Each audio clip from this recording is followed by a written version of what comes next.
The day that I was evicted was one of the worst days of my life. Still to this day, one of the worst days of my life. I don't know about you, but if you've ever been late with rent, it's like you have that certain window of time to be late and before they actually start the eviction process. It's kind of like you got some late fees you got to pay, but as long as you pay by a certain date, you can still stay in your apartment, everything is all good. Well, this time I waited too late and I didn't have enough time to get the money up to pay what I owed. So they had to move forward with their eviction process. And it was to the point where I didn't want to tell anybody because I was embarrassed. But then at the same time, I didn't want people to wake up the next morning and see all my stuff on the street. So I had to tell one of my friends, and she, thank God, got a truck. One of her friends had a big pickup truck. She helped me put a lot of stuff in the truck. It was her, my mom, and another person. They helped put all my stuff in this truck, as much stuff as I could get. The rest I just had to leave there because I didn't want them to come the next morning and put me out. I wanted to go ahead and hurry up and move out.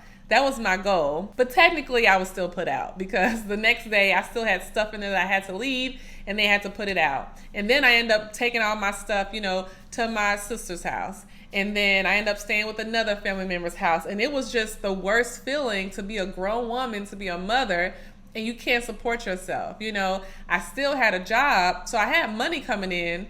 But the reason why I fell on hard times was because of me. I wasn't managing my money well. It wasn't that I lost the job and didn't have any money.